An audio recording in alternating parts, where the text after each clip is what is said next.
روز جزا کا دن جس کو کہا گیا ہے، جس دن اللہ تعالیٰ کی عدالت لگے گی اور وہاں پہ آپ کے اچھے اعمال کے بدلے آپ کو جنت میں داخل کیا جائے گا، اور جن کے اعمال مردود ہوں گے، جن کے اعمال اچھے نہیں ہوں گے بچوں، ان کو جہنم رسید کیا جائے گا۔ یہ ایسا نہیں ہو سکتا کہ ایک بندہ ساری زندگی اگر گناہ ہی کرتا رہے، گناہ در گناہ کرتا رہے اور آخر میں وہ جنت میں چلا جائے،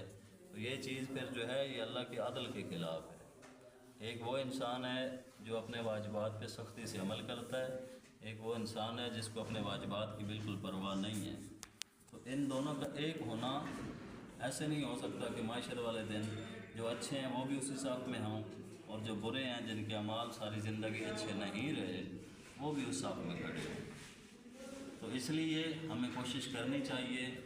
ویسے بھی اب تو رمضان المبارک کے دن چل رہے ہیں، تو ہر بالغ اور عاقل کو چاہیے کہ وہ اپنے واجبات پہ سختی سے عمل کرے، اور دعا ہے کہ خداوند متعال ہم سب کو سیرت معصومین علیہم السلام پہ چلنے کی توفیق عطا فرمائے، اور اللہ رب العزت ہم تمام کو اپنے واجبات پہ سختی سے عمل کرنے کی توفیق عطا فرمائے۔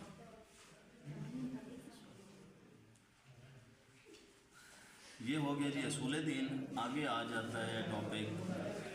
یہ تھوڑا سا ہم نے جو بیان کیا ہے اصول دین کا اور فروع دین کے جو مشہور ہیں، اصول دین 5 ہیں اور فروع دین 10 ہیں۔ اس سے آگے جو سلسلہ چل رہا ہے، سب سے پہلے ہم تھوڑی سی بات کرتے ہیں توحید کے اوپر کہ توحید کیا ہے۔ توحید کا شیعہ اعتقادات کے لحاظ سے ہر بالغ اور عاقل کا عقلی فرض ہے کہ اپنے پیدا کرنے والے کی معرفت حاصل کرے، اور اس کی وحدانیت کا اعتقاد رکھے، ربوبیت میں اس کی کسی کو شریک نہ کرے، اور اس بات کا اعتقاد رکھے کہ پیدا کرنا، رزق دینا، مارنا، زندہ کرنا یہ صرف اور صرف اللہ تعالیٰ کے قبضہ قدرت میں ہے، اور اگر رزق و خلق یا موت و حیات کو کوئی شخص خدا کے علاوہ کسی دوسرے کی طرف منسوخ کرے تو اسے کافر و مشرک کہا جائے گا اور وہ دائرہ اسلام سے خارج ہوگا۔ یہ ہے اہل تشیع کا، شیعہ اثنا عشری کا جو عقیدہ توحید ہے، وہ یہ ہے کہ ہم خدا کو خدائے برحق سمجھتے ہیں، انبیاء اور معصومین کو اللہ تعالیٰ کی مخلوق سمجھتے ہیں، اللہ کے بعد احمد مرسل حضرت محمد مصطفیٰ کو ہم سب سے افضل قرار دیتے ہیں، اس کے بعد مولا علی علیہ السلام اور ان کی جتنی بھی اولاد ہے ان کو ہم سب سے افضل اور بہتر جانتے ہیں۔ ہر صاحب عقل تمام مخلوقات اور اشیاء عالم کے وجود میں غور کرنے سے سمجھ سکتا ہے کہ کوئی مخلوق خود بخود خلق نہیں ہوتی، دنیا کی کوئی بھی چیز ہے وہ خود بخود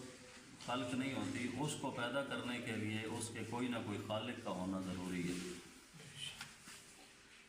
کوئی بھی ایسی مصنوع نہیں ہے کہ جو آج خود پیدا ہو گئی ہو، ہر چیز جو ہے اس کا کوئی نہ کوئی پیدا کرنے والا ہے۔ مثلا یہ آپ جو نماز پہ بیٹھے ہیں تو اس کے بنانے والا جو ہے وہ اس کا خالق ہے، ٹھیک ہے۔ اگر یہ ہم مسجد کی بات کریں تو یہ آپ دیکھیں کہ اس کے اوپر اینٹیں لگی ہیں، اس کے اوپر سریا لگا ہے، اس کے اوپر سیمنٹ لگا ہے، تو اس کو بھی بنانے والے کے بغیر کوئی چیز بن نہیں سکتی، ہر چیز کا کوئی نہ کوئی خالق ضرور ہے۔ تو اسی طرح ان تمام اشیاء کے پیدا کرنے والا خالق و مالک وہ اللہ ہے، اس کی اجازت کے بغیر کوئی چیز نہ خلق ہوئی ہے نہ ہو سکتی ہے، وہ ہر چیز پہ قادر مطلق ہے اور ہر چیز پہ قدرت رکھتا ہے۔ اگر انسان کچھ بھی غور اور تامل سے کام لے تو پہاڑ کا ہر کنکرہ، موج دریا کا ہر قطرہ، ریگ صحرا کا ہر ذرہ،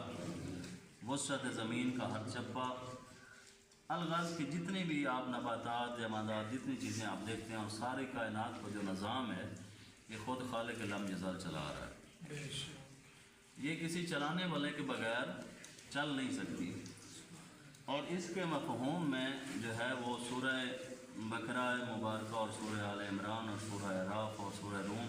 اور اسی طرح قرآن مجید میں مزید جو آیات ہیں وہ فرداً ذکر ہوئی ہیں۔ اس کے لیے بہت مشہور جو مثال دی جاتی ہے کہ ایک بڑھیا تھی جو کہ چرخہ کاٹ رہی تھی۔ پہلے دور میں لوگ چرخہ کاٹتے تھے، اس پر دھاگا بنایا جاتا ہے، پھر اس کو کپڑا بنایا جاتا ہے، تو کسی نے اس سے پوچھا کہ تو نے اپنے رب کو کس طرح پہچانا؟ تو اس نے فوراً جواب دیا کہ جب میں اسے حرکت دیتی ہوں تو یہ چلنے لگ جاتا ہے، اور جب میں اپنے ہاتھ کو روک دیتی ہوں تو یہ خود بخود رک جاتا ہے۔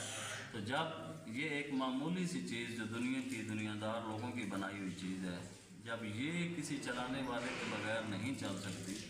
تو اللہ تعالیٰ نے یہ جو اتنی بڑی مخلوقات عالم پیدا کی ہیں، اتنی بڑی زمین اور آسمان بنائے ہیں، یہ بھی کسی بنانے والے کے بغیر اور کسی نظام چلانے والے کے بغیر ان کا چلنا مشکل اور محال ہے۔